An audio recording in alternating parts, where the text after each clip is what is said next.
దేవుని వాక్యంలోకి వెళ్దాం ప్రియులారా. ఈ రాత్రి కాలమందు నేర్చుకోబోయేటటువంటి అంశం ఏమిటంటే, దేవుని యొక్క మహిమను గురించి మనం నేర్చుకోబోతూ ఉంటున్నాము. లేఖనాలను మనం పరిశీలన చేద్దాం ప్రియులారా. దానియేలు గ్రంథము 4వ అధ్యాయము 30వ వచనాన్ని మనం చూసినప్పుడు, దానియేలు గ్రంథం 4వ అధ్యాయము 30వ వచనాన్ని మనం చూస్తే,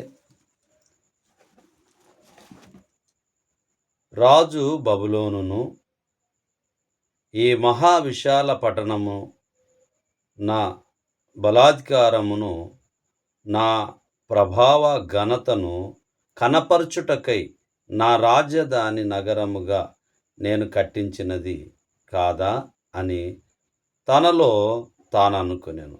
31 రాజు నోట ఈ మాట ఉండగా ఆకాశం నుండి ఒక శబ్దం వచ్చెను. ఏదనగా, రాజగు నెబుకద్నెజరు, ఇదే నీకు ప్రకటన, నీ రాజ్యం నీ యొద్ద నుండి తొలగిపోయెను. ఎప్పుడైతే రాజు అనుకున్నాడు,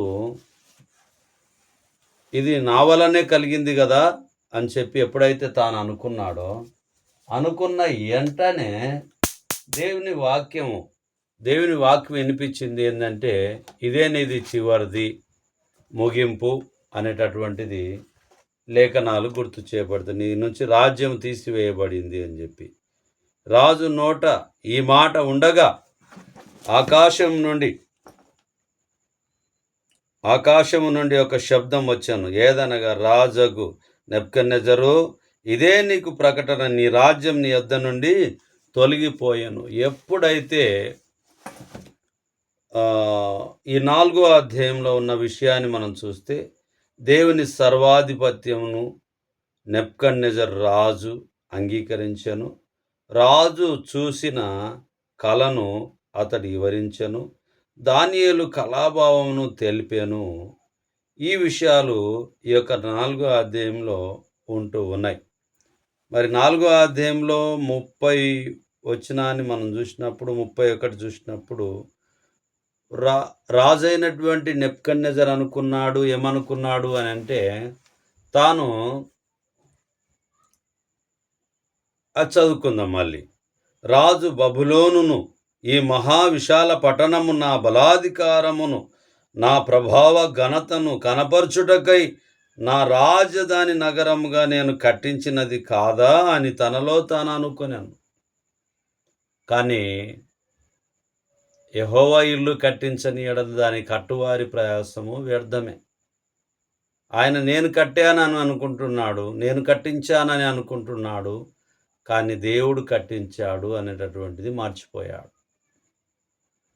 రాజుగా అయ్యాడు కాబట్టి అంతా నాదే అని అనుకున్నాడు. చాలామంది అలాగునే అనుకుంటారు. ఆయన కూడా అలాగునే అనుకున్నాడు. వెంటనే రాజ్యాధికారాన్ని ఆయన నుండి తీసివేయబడింది. ఎందుకు ఈ మాటల్ని మనం గుర్తు చేసుకుంటున్నామంటే, మనకు రాజుగా, అధిపతిగా మరి క్రీస్తు ఉంటూ ఉన్నాడు. తండ్రిగా యెహోవా దేవుడు ఉంటున్నాడు. ఆదరణకర్తగా పరిశుద్ధాత్మ మనకు ఉంటూ ఉన్నది. ఇవన్నీ మర్చిపోయి మనకిష్టమైనటువంటి ఆలోచన ఎప్పుడు మనము చేయవద్దని చెప్పి దేవుని వాక్యం మనకు గుర్తు చేయబడుతుంది. దానియేలు గ్రంథం 5వ అధ్యాయము 18వ వచనం చూస్తే, రాజా చిత్తగించుము, మహోన్నతుడగు దేవుడు మహాదశను రాజ్యమును ప్రభావమును ఘనతను నీ తండ్రియగు నెబుకద్నెజరునకు ఇచ్చెను. దేవుడు అతనికిట్టి మహద్యాశ ఇచ్చినందున తానెవరిని చంపగోరెనో వారిని చంపెను, ఎవరిని రక్షింపగోరెనో వారిని రక్షించెను, ఎవరిని హెచ్చింపగోరెనో వారిని హెచ్చించెను, ఎవరిని పడవేయగోరెనో వారిని పడవేశను. కాబట్టి సకల రాష్ట్రములను, జనులను, ఆయా భాషలు మాట్లాడు వారును అతనికి భయపడుచు అతని ఎదుట వణుకుచు నుండిరి. దేవునికి మనమందరం కూడా, ప్రపంచమంతా కూడా లోబడి ఉండాలని చెప్పి దేవుని వాక్యం గుర్తు చేస్తూ ఉన్నది. ఎందుకు అనంటే అది దేవుని చిత్తమై ఉంటూ ఉన్నది. 13వ వచనం నుంచి మనం చూస్తే తేటగా చూసినప్పుడు 13 నుంచి చూసినప్పుడు, అప్పుడు వారు దానియేలును పిలువనంపించిరి. అతడు రాగా రాజు ఇట్లనెను, రాజగు నా తండ్రి యూదయలో నుండి ఇక్కడికి తీసుకొని వచ్చిన చెర సంబంధమగు యూదులలో నుండి దానియేలు నీవే గదా. దేవతల ఆత్మయు వివేకమును బుద్ధియు విశేష జ్ఞానమును నీ అందున్నవని నిన్ను గురించి వింటిని. ఈ రాత చదివి దాని భావము తెలియజెప్పవలెనని జ్ఞానులను గారడి విద్య గల వారిని పిలిపించి తిని, కానీ వారు ఈ సంగతి యొక్క భావమును తెలపలేకపోయిరి. అంతర్భావములను బయలుపరచుటకును కఠినమైన ప్రశ్నలకు ఉత్తరమిచ్చుటకును నీవు సమర్థుడవని నిన్ను గురించి విని ఉన్నాను గనక ఈ రాతను చదువుటకును దాని భావమును తెలియజెప్పుటకును నీకు శక్యమైన ఎడల నీ ఊదారంగు వస్త్రము కట్టుకొని మెడను సువర్ణ కంఠభూషణమును ధరించుకొని రాజ్యంలో 3వ అధిపతివిగా ఏలుదువు. అందుకు దానియేలు ఇట్లనెను, నీ దానములు నీ యొద్ద నుంచుకొనుము, నీ బహుమానములు మరి ఎవనికైనను నిమ్ము. అయితే నేను ఈ రాతను చదివి దాని భావమును రాజునకు తెలియజెప్పేదను. ఏం చెప్తున్నాడు దానియేలు గారు? మరి ఆ భావాన్ని నేను చెప్తా, నీ బహుమతులు నీ దగ్గర ఉండని, నీ అధికారాలు నీ దగ్గర ఉండని అని చెప్పి గుర్తు చేస్తూ ఉన్నాడు. 18 రాజా చిత్తగించుము, మహోన్నతుడగు దేవుడు మహద్దాస్యను రాజ్యమును ప్రభావమును ఘనతను నీ తండ్రియగు నెబుకద్నెజరునకు ఇచ్చెను. దేవుడు అతనికిట్టి మహద్యాశ ఇచ్చినందున తానెవరిని చంపగోరెనో వారిని చంపాను, ఎవరిని రక్షింపగోరెనో వారిని రక్షించను, ఎవరిని హెచ్చింపగోరెనో వారిని హెచ్చించను, ఎవరిని పడవేయగోరెనో వారిని పడవేశాను. కాబట్టి సకల రాష్ట్రములు జనులు ఆయా భాషలు మాట్లాడు వారు అతనికి భయపడుచు అతని ఎదుట వణుకుచు నుండిరి. మరి దేవుని ఎదుట ఎప్పుడైతే మనం లోబడి, వనకడము అని అంటే గదగద గదగద గదగద గద వనకడం కాదు, లోబడడం, దేవుని మాటకు లోబడడం, దేవుని మాటకు విధేయత చూపించడం, వాక్యానుసారంగా జీవించడం, మరి భయంతో ఉండడం. యోసేపు జీవితంలో మనం ఆలోచన చేసినప్పుడు ఆ రాజనగరంలో రాజు భవనంలో ఉన్నప్పటికీ కూడా, ఆమె పొరపాటు చేద్దామని చెప్పినప్పటికి కూడా ఎవరు లేరు అక్కడ. అయినప్పటికీ దేవునికి భయపడ్డాడు యోసేపు గారు. కాబట్టి ప్రియమైన సహోదరి సహోదరులారా, మనం కూడా దేవుడి లోకంలో ఎటువంటి అధికారం ఇచ్చినప్పటికి కూడా దేవునికి లోబడేటటువంటి వారిగా మనం ఎప్పుడైతే ఉంటామో దేవుని చిత్తం మన పట్ల జరుగుతుంది. ఎందుకంటే ఆయన ఎవరిని హెచ్చింపగోరితే వారిని హెచ్చిస్తాడు, ఎవరిని పడవేయాలనుకుంటే వారిని పడవేస్తాడు. ఆయన చిత్తం అది.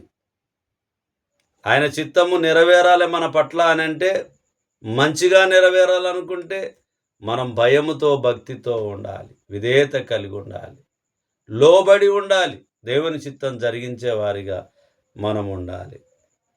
ఏబు గ్రంథము 40వ అధ్యాయము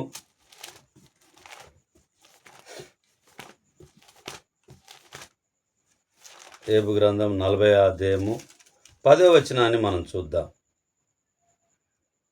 ఆడంబర మహాత్మ్యములతో నిన్ను నీవు అలంకరించుకొనుము, గౌరవ ప్రభావములను ధరించుకొనుము, నీ ఆగ్రహమును ప్రవాహములుగా కుమ్మరించుము, గర్విష్ఠులైన వారినందరినీ చూచి వారిని కృంగజేయుము, గర్విష్ఠులైన వారిని చూచి వారిని అనగగొట్టుము, దుష్టులు ఎక్కడనున్నను వారిని అక్కడనే అనగద్రొక్కుము. 9 దేవునికి కలిగి ఉన్న బాహుబలము నీకు కలదా? ఆయన ఉరుము ధ్వని వంటి స్వరముతో నీవు గర్జింపగలవా? చెప్తుంది దేవుని వాక్యము. మరి యెహోవా మార్చి గురించి చెప్పబడుతూ ఉన్నది. ఆయన గర్విష్ఠులను అణిచివేస్తాడని చెప్పి చెప్పబడుతూ ఉన్నది. నా జీవితంలో గర్వం అనేటటువంటి అహంభావం ఏమైనా మనలో ఉంటే దాన్ని రాత్రి కాలమంది వాక్యాన్ని వీక్షిస్తున్నటువంటి మన ప్రియులందరూ, క్రైస్తవులమైనటువంటి మనమందరము మార్చుకోవాలి. మనలో ఉన్నటువంటి గర్వాన్ని తీసి అక్కడ పాడేయాలి. అది ఉండడం వల్ల ఏమీ ప్రయోజనం కాదు, లాభం కాదు.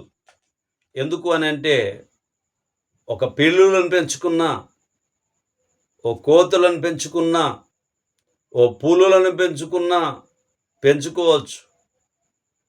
కానీ మనిషి గర్వాన్ని ఎప్పుడు పెంచుకోకూడదు, అహంభావాన్ని ఎప్పుడు పెంచుకోకూడదు.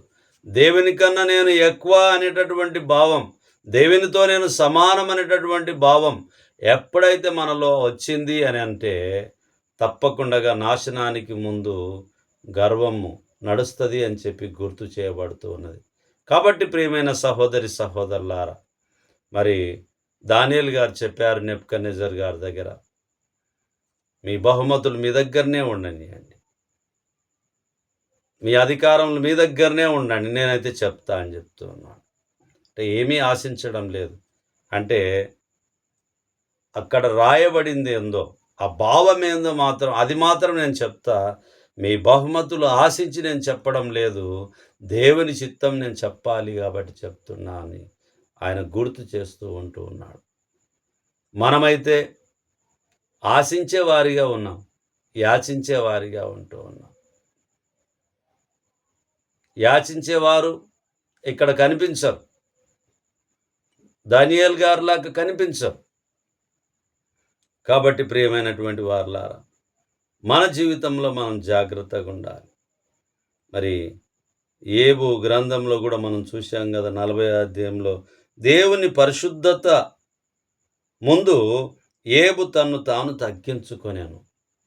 దేవుని పరిశుద్ధత యందు తన్ను తాను తగ్గించుకున్నాడు. మనం కూడా మన జీవితంలో తగ్గించుకోవాలి, చాలా తగ్గించుకోవాలి, చాలా తగ్గించుకోవాలి.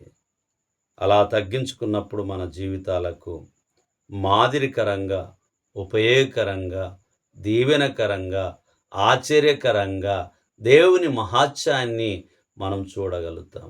అలా కాకుండా మనకిష్టమైనటువంటి త్రోవలో మనం నడవడం వల్ల దేవుని మహాత్యాన్ని, దేవుని గొప్పతనాన్ని మనం చూడలేము, కనుగొనలేము, గ్రహించలేము, ఎంబడించలేము. పడిపోయేటటువంటి అవకాశం మనకు ఉంటుంది. కాబట్టి దయచేసి మనకు అది దరిదాపుకు కూడా రానియకుండా మనము జాగ్రత్తగా ఉందాం.